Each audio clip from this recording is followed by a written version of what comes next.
Мала хто верыў, што Франя прыйшла з вёскі, якая згарэла ад бамбавання. Казалі, гарадская яна баба, рукі ў яе гарадскія і спіна ў яе гарадская. А што дачка ейная, чамусьці ўсе верылі. Франя казала, мужика майго ваяваць забралі яшчэ ў 40-м годзе, так і застаўся ў войску, а цяпер невядома дзе. Некаторыя ёй спачувалі. Адно касавурая Зоська сказала: «Ты з паненак сама, мужика ў цябе няма, а дзіцянё не тваё, а жыдоўскае».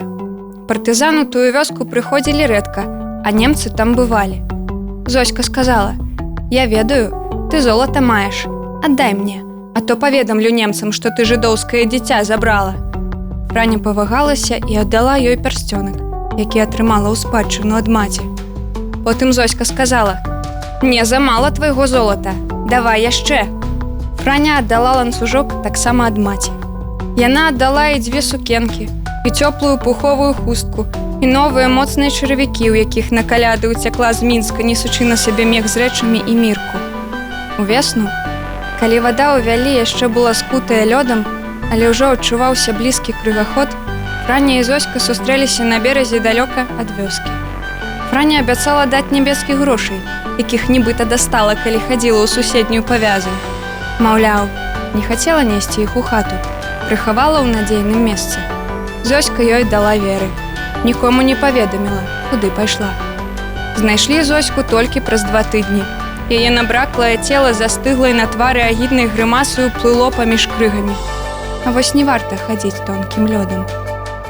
Увечары таго дня, калі Зоську пахавалі і калі ейная маці з малодшымі хлопцамі адскавытала сваё, Франя вярнулася дадому з тых хаўтураў. Яна там падавала на стол вараную бульбу, салодкую ад зімовых маразоў. Усе хаўтуры яна маўчала. У хаце было цёмна і халодна. Франя запаліла печку на збіраным у лесе галлём. У ложку варухнулася Мірка, якая да гэтага спала. Франя запытала, ці хоча яна есці. Мірка паматляла галавой.